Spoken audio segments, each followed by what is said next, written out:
There are things in that paper that nobody knows but me, or ever will. Behind that outside pattern, the dim shapes get clearer every day.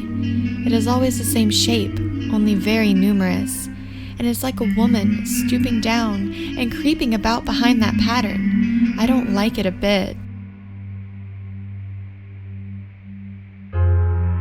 Welcome back. You're listening to Tales from the Witch House, and this is episode 5. Today we'll be talking about the Yellow Wallpaper, written by Charlotte Perkins Gilman in 1901. Now, I really love this story, but for this format, we're just going to talk about the plot points without me speculating because it's very important to wait to the end for that process. The story is narrated by a woman who may be named Jane. We're not really sure about that, but she is an upper-class woman who is married to a doctor named John. They have a baby, and Jane is undergoing treatment for depression. The story is her secret diary that she keeps. They just moved into a new house for the summer, and Jane thinks the house is grand and beautiful, but that there's something slightly off about it. Right away, we can tell from the writing that she has an active imagination. She also introduces us to the fact that she is being treated for depression by her husband, John, and her brother, who is a physician as well. She is forbidden to do much of anything, including working and writing. She's uncomfortable with the situation, but can't really do anything about it. This is why the diary is a secret. If a physician of high standing and one's own husband assures friends and relatives that there's nothing really the matter with one but temporary nervous depression, a slight hysterical tendency, what is one to do? My brother is also a physician and also of high standing, and he says the same thing.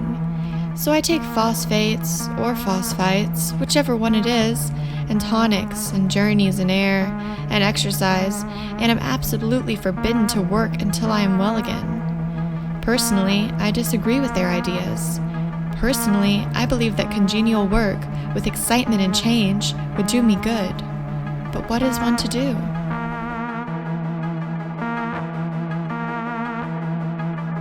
She does try to follow his recommendations for her treatment besides the writing, so she doesn't want to talk about her condition much more and moves on to describing the house. At first, the descriptions are basic and describe a grand and beautiful house. There are some strange things here and there, however. She mentions bars on the windows and rings and things on the bedroom walls, and of course, the yellow wallpaper. The paint and paper look as if a boys' school had used it. It is stripped off, the paper, in great patches all around the head of my bed, about as far as I can reach, and in a great place on the other side of the room, low down. I never saw worse paper in my life. One of those sprawling, flamboyant patterns, committing every artistic sin. It is dull enough to confuse the eye in following, pronounced enough to constantly irritate and provoke study, and when you follow the lame, uncertain curves for a little distance, they suddenly commit suicide, plunge off at outrageous angles, destroy themselves in unheard of contradictions. The color is repellent, almost revolting, a smoldering, unclean yellow, strangely faded by the slow turning sunlight. It is a dull yet lurid orange in some places, a sickly sulfur tint in others. As the first 2 weeks of summer pass by, we see Jane getting better at hiding her journal from John. She seems frustrated by his controlling ways, and her fascination with the wallpaper increases from dislike to something more akin to fear. John knows about her feelings towards the wallpaper, but refuses to let her move rooms or to repaper it as not to feed into her delusions. Her baby is taken care of by a woman named Mary. Jane says being around him makes her too nervous. Jane enjoys looking out the window of her room at the grounds and imagining other people out there, but John cautions her that it feeds her imagination and makes her condition worse. She agrees that writing does take a toll on her, so perhaps he is right. Jane also mentions how, in her childhood, her imagining things in the dark could send her into fits of terror. She is describing the room when she notes that the wallpaper is torn in places and there are deep gouges on the floor, and that the furniture is also fixed into place. But it doesn't bother her, only the wallpaper does. This paper looks to me as if it knew what a vicious influence it had. There is a recurrent spot where the pattern lolls like a broken neck, and two bulbous eyes stare at you upside down. I got positively angry with the impertinence of it and the everlastingness. Up and down and sideways they crawl, and those absurd, unblinking eyes are everywhere. There's one place where two breaths didn't match, and the eyes go all up and down the line, one a little higher than the other. I never saw so much expression in an inanimate thing before, and we all know how much expression they have. She is soon interrupted by Jenny, John's sister, who is taking care of the house and being Jane's nurse. After the 4th of July, Jane writes that her family has been visiting, leaving her very tired, even though she doesn't do much. John says if she does not get better faster, he is going to send her to another physician named Ware Mitchell, and of course, she doesn't want to go. She starts to speak fondly now of the wallpaper when she writes about it, and she's starting to see things clearly in the pattern. Specifically, she sees a woman stoop down and creeping behind the pattern, as if the pattern is bars on a cage. There are things in that paper that nobody knows but me, or ever will. Behind that outside pattern, the dim shapes get clearer every day. It is always the same shape, only very numerous, and it is like a woman stooping down and creeping about behind the pattern. I don't like it a bit. Every day she spends alone in the room causes her fixation on the wallpaper to grow stronger. When before we could see that she knew that her fixation on the wallpaper was just a strange thing that was happening, now there's no difference between her writing about Ginny and John and her writing about the things in the wallpaper. It's all part of her reality. John was asleep, and I hated to waken him, so I just kept still and watched the moonlight on that undulating wallpaper till I felt creepy. The faint figure behind seemed to shake the pattern, just as if she wanted to get out. I got up softly and went to feel and see if the paper did move, and when I came back, John was awake. Once again, Jane asks John about leaving to return to her home, but he tells her the repairs on their house are not done, and he, as her doctor, can tell that she's improving here, that she has more color to her and more of an appetite.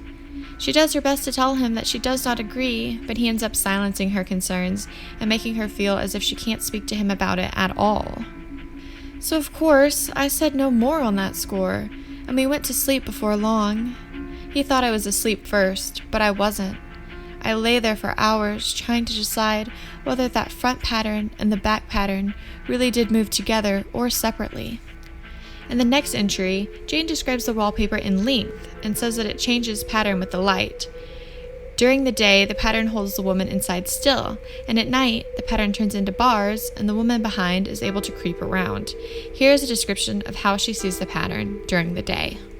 The color is hideous enough and unreliable enough and infuriating enough, but the pattern is torturing. You think you have mastered it, but just as you get well underway in following, it turns a back somersault, and there you are. It slaps you in the face, knocks you down, and tramples upon you. It is like a bad dream. The outside pattern is a florid arabesque, reminding one of a fungus. If you can imagine a toadstool in joints, an intermingling string of toadstools, budding and sprouting in endless convulsions, why, that is something like it. Here is how she describes the change in the pattern. When the sun shoots in through the east window, I always watch for that first long, straight ray. It changes so quickly that I never can quite believe it. That is why I watch it always. By moonlight, the moon shines in all night when there is a moon. I wouldn't know it was the same paper. At night in any kind of light, in twilight, candlelight, lamplight, and worst of all by moonlight, it becomes bars. The outside pattern, I mean, and the woman behind it is as plain as can be. By daylight she is subdued, quiet. I fancy it is the pattern that keeps her so still. It is so puzzling. It keeps me quiet by the hour. Jane starts lying down more and more, pretending to sleep while she stares and thinks about the paper and the woman behind it. John says it is good for her and encourages her to sleep for an hour after every meal, but she can't really sleep. Jane knows that it isn't good for her, but writes that she's becoming afraid of John and a little afraid of Ginny. She says she has come into the room and caught John staring at the paper, and once she caught Ginny touching the paper, saying that there was yellow stains all over Jane and John's clothes, and that they should be more careful. Jane ponders if this was innocent or if they know something about the paper. Did not that sound innocent? But I know she was studying the pattern, and I am determined that nobody shall find it out but myself.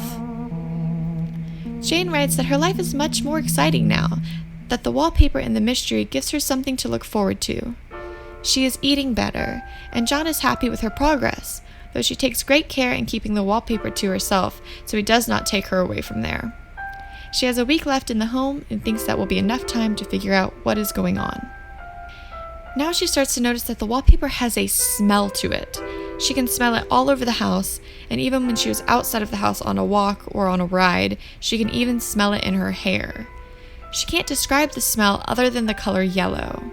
She considers burning the house down to be rid of it. Jane finds a new development in the room, a streak on the wall towards the bottom that goes all around the perimeter of the room, behind all the furniture except for the bed, as if someone has been crawling around on the floor, rubbing against the walls. There is a very funny mark on this wall, low down, near the mopboard, a streak that runs around the room.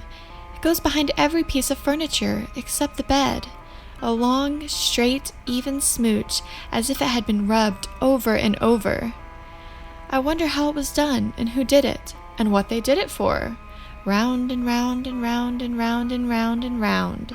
It makes me dizzy. One night, she watches all night and discovers that the pattern does move because the woman behind it shakes it and crawls through the tangled pattern. The front pattern does move, and no wonder, the woman behind shakes it.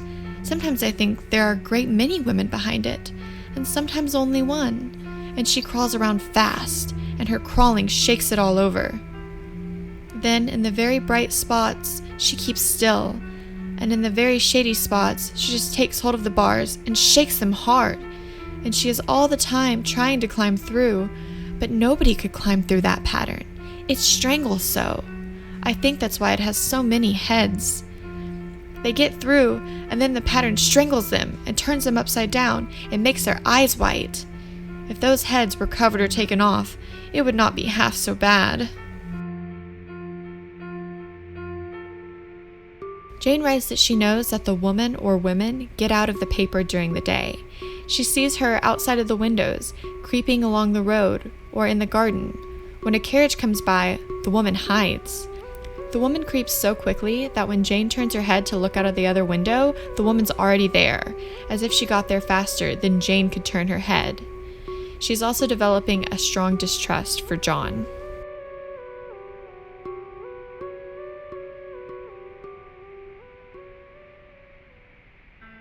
It is the same woman, I know, for she's always creeping, and most women do not creep by daylight. I see her in that long shaded lane, creeping up and down. I see her in those dark grape arbors, creeping all around the garden.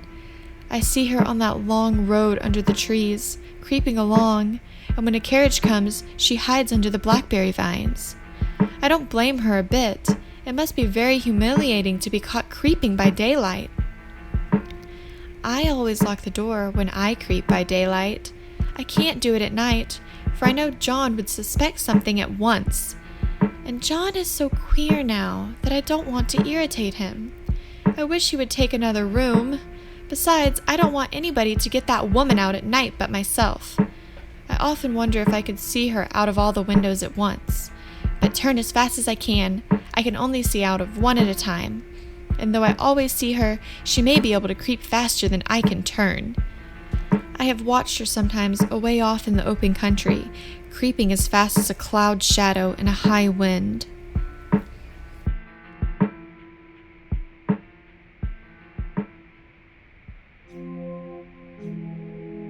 Jane says that she only has 2 days to get the paper off, and she thinks John is on to her.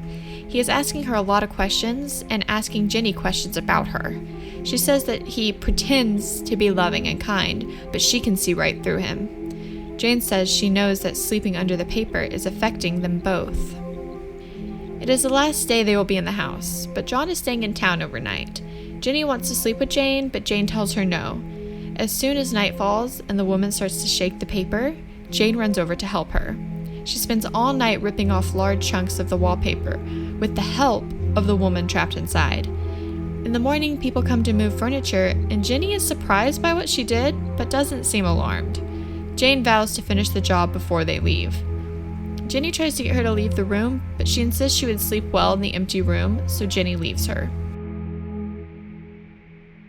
Jane locks the door because she does not want anyone but John to come in, and has a rope that she hid from Ginny that she plans to use to tie the woman from the wallpaper up if she tries to leave. With no furniture, she can't reach very high to remove the paper, and the bed is nailed to the floor. She gets so frustrated when trying to move it that she actually bites a piece of the headboard, hurting her teeth. She manages to peel off all the paper she could standing up and says the pattern enjoys it. She is very angry and considers jumping out the window, but cannot due to the bars. She is afraid to even look out of the window because of all the creeping women, who creep so quickly. I wonder if they all come out of that wallpaper as I did. But I am securely fastened now by my well-hidden rope. You don't get me out in the road there. I suppose I shall have to get back behind the paper when it comes night, and that is hard. It is so pleasant to be out in this great room and creep around as I please. I don't want to go outside. I won't, even if Ginny asks me to. For outside, you have to creep on the ground, and everything is green instead of yellow. But here, I can creep smoothly on the floor, and my shoulder just fits in that long smooch around the wall, so I cannot lose my way. Then John is at the door, and of course, it is locked. He pounds at the door, yelling for her to open it, but she does not answer him until she hears him yelling for an axe. She then calmly tells him where the key is hidden outside of the door, and has to do so several times before he goes to get it and opens the door. "What is the matter?" he cried. "For God's sake, what are you doing?" I kept on creeping, just the same, but I looked at him over my shoulder. "I've got out at last," said I, "in spite of you and Jane, and I've pulled off most of the paper, so you can't put me back." Now, why should that man have fainted? But he did, and right across my path by the wall, so that I had to creep over him every time.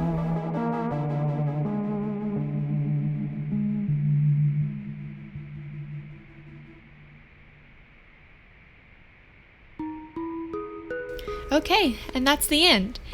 So I purposely held off explaining a lot of the story as we went through it because it's better this way. At first glance, this is a story about a woman's struggle with mental health issues and her downward spiral into madness. However, this story shows us much more than that. The author, Gilman, was treated for depression by an actual doctor named Ware Mitchell, using the resting cure that is described here. The treatment was cruel and worsened her condition. Mitchell actually stopped using the treatment after reading her story. The themes of husband dominance and the idea that women had to fake this happy facade of marriage lend into her struggles with mental illness. Jane is an intelligent woman longing for stimulation. You can see it in the ironic jabs alliterated throughout the story.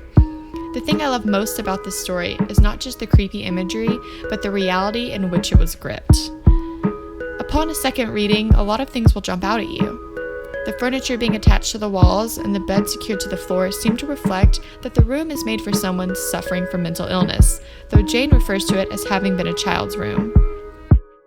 I hope you enjoyed this one. It is one of my absolute favorites, and I really suggest that you read it all the way through. I will put a link for you to read it online for free, and maybe one day I'll do a full narration of it. Thanks for being here. I'll see you next time.